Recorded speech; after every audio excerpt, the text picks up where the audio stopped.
안녕하세요. 빠상맨 조박사입니다. 오늘부터 여러분들의 신박한 이야기로 찾아뵙겠습니다. 신박한 이야기는 새롭고 재미있다 라는 뜻이죠. 새롭고 재미있는 이야기로 여러분을 찾아뵙겠습니다. 처음으로 영상을 제작하는 거라서 다소 매끄럽지 못하고 부드럽지 못한 발음이 있더라도 양해 부탁드리겠습니다. 자, 그럼 첫 번째 이야기, 인류 최초로 발견된 UFO는 미확인 비행물체를 얘기하는 거죠. 흑기사를 추적하다라는 아이템으로 설명하도록 하겠습니다.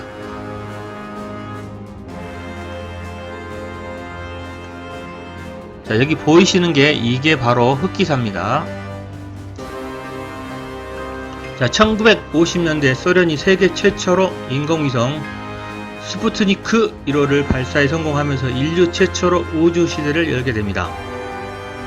자, 이 소식이 미국에 알려지자 우주시대 패권을 놓친 미국은 자존심이 심하게 상하게 되고요. 당시 미국 대통령인 케네디 대통령은 대국민 담화를 통해서 우리도 최대한 빠른 시일 내에 위성을 쏘아 올리겠다라고 공표합니다. 그리고 미국의 과학자를 다그치게 되죠. 자, 그도 그럴 것이, 소련은 공산주의 국가의 최고 수장이고요. 그 당시에 공산주의 국가가 전체 지구상의 한 30-40% 이상을 차지했고요. 나머지 미국은 자유민주주의 국가의 대표 상징이고요. 공산주의 국가하고 자유민주주의 국가하고 두 세력이 대립해가지고 서로 막 침략을 하면서 세력을 넓혀가던 시대였기 때문에 아주 그냥 경쟁이 치열했습니다. 조금만 여기서 공산주의 국가가 힘이 세다라고 하면 미국이나 이런 미국, 영국 이쪽에는 자유주의 국가에서는 바짝 긴장하면서 먹히지 않으려고 서로 이제 아웅다웅 하던 그런 시대였었죠. 이렇게 케네디 대통령은 과학자들에게 360을 쉬지 말고 밤낮으로 연구 개발해서 위성을 만들라고 다그치고요. 미국은 그야말로 초비상에 걸리게 됩니다. 자, 그도 그럴 것이 미국이 우주기술에 뒤떨어지게 되면 빨갱이 공산주의 국가 소련에 먹힐 수 있다는 위기감이 강했기 때문에 미국 국민들은 굉장히 불안했습니다. 소련이 다시 우리를 치고 들어오게 되면 우리가 빨갱이 국가가 되고 공산주의 국가가 될 수 있다라는 불안감에 굉장히 불안을 했었죠. 자, 이러한 미국 국민들을 안심시켜야 했기 때문에 케네디는 무리수를 둘 수밖에 없었습니다. 그렇지 않으면 안 됐으니까요. 자, 반면 소련에서는 미국을 비웃었죠. 하하, 양키? 니놈들이 아무리 발버둥 쳐도 10년 이내에는 절대 위성을 발사할 수 없어 라고 비웃었다라고 하더군요. 그런데 이런 소련의 예상과는 달리 미국은 3년 만에 위성 개발을 완료하고 발사에 성공하고 이렇게 얘기합니다. 봐라 이 빨갱이들아, 우리도 해냈다! 라면서 큰 소리를 치게 됩니다. 당연히 또 미국 국민들도 이제 이러한 분위기 편성에서 빨갱이를 따라잡았다며 크게 환호하고 기뻐하고 축제 분위기가 되게 됩니다.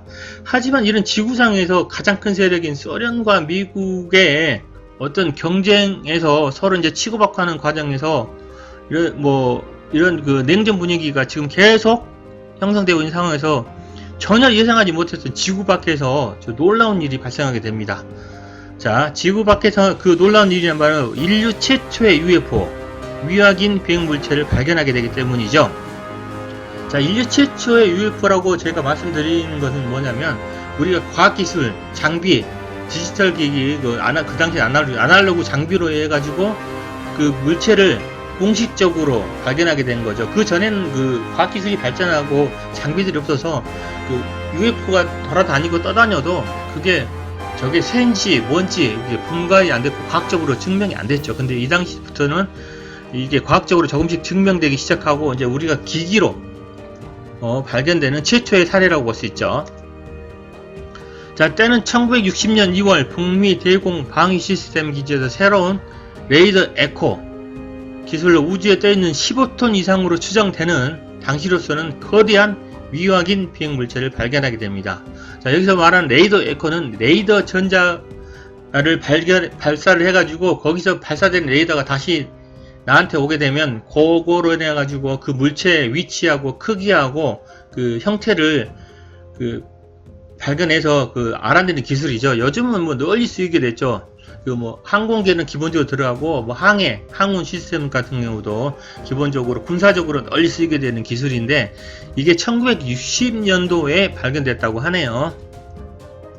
자, 여기서 보이시는 게 요게 바로 흑기사입니다. 흑기사.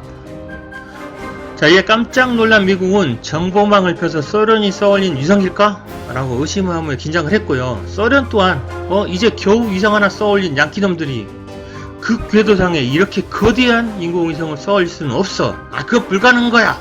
말도 안 돼 스키. 인공위성 안 돼 스키. 이런 식으로 이렇게 말을 했다고 합니다. 그러면서도 혹시나 불안해서 비밀리에 KGB든 이런 그 정보망을 펴서 조사를 하게 됩니다. 그렇게 결국 미국하고 소련이 자기들의 모든 정보망을 총동원해 가지고 확인해 봤지만, 그리고 거기서 나타난 결과가 이것은 지구상에서 쏘아올린 위성이 아니다라는 건 결론을 내리게 됩니다. 그럼 저게 무엇일까요? 이게 뭘까요? 요게 말 그대로 UFO죠. 미확인 비행 물체가 되는 거죠. 이런 많은 논쟁 끝에 과학자들은 이 미확인 비행 물체 이름을 뜬금없이 영국의 로켓 연구소 프로그램 이름을 따서 흑기사라고 부르게 됩니다. 미국에는 그럴 만한 이름이 없었나? 왜 이걸 흑기사로 적었는지 그거는 아무도 모른다고 합니다.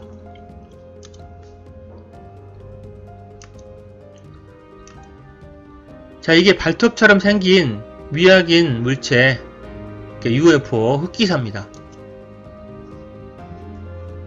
제가 보기에는 이게 발톱처럼, 용의 발톱처럼 생겼다고 생각할 수도 있고, 아니면은 이게 그 구두처럼 생기기도 했어요. 구두처럼 생기기도 했습니다. 구두 같은 느낌이 들죠?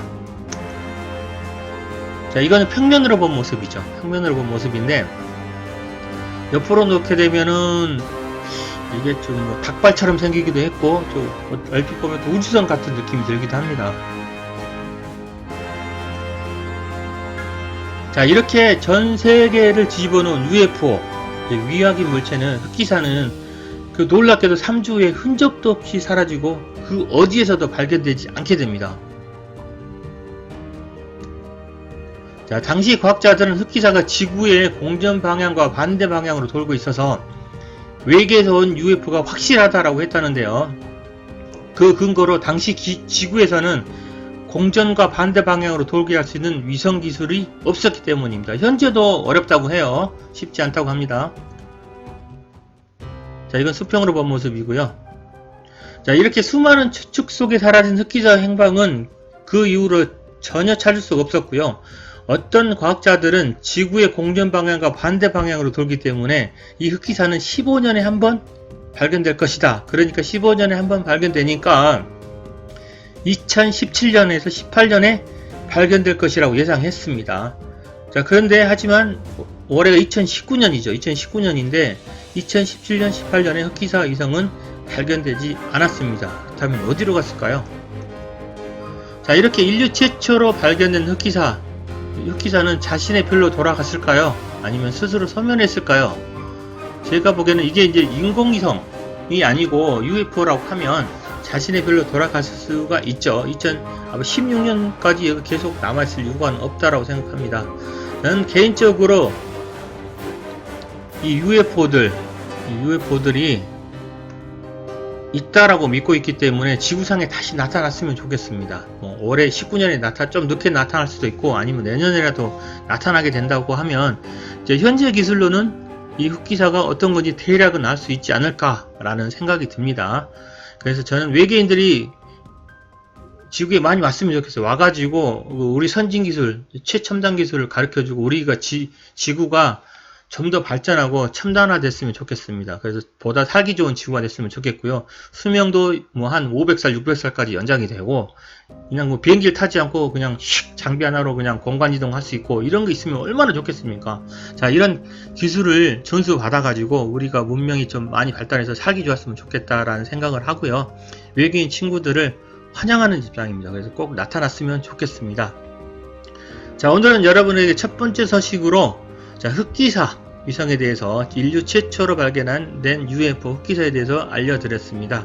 자, 제 얘기가 재미있으셨다고 생각되면 좋아요, 구독 부탁드리겠고요. 좋아요, 구독해주시면 앞으로 보다 재밌고 신비한 이야기를 여러분에게 알려드리도록 하겠습니다. 자, 여러분, 제 영상 봐주셔서 감사드리겠고요. 오늘은 이만 마치도록 하겠습니다.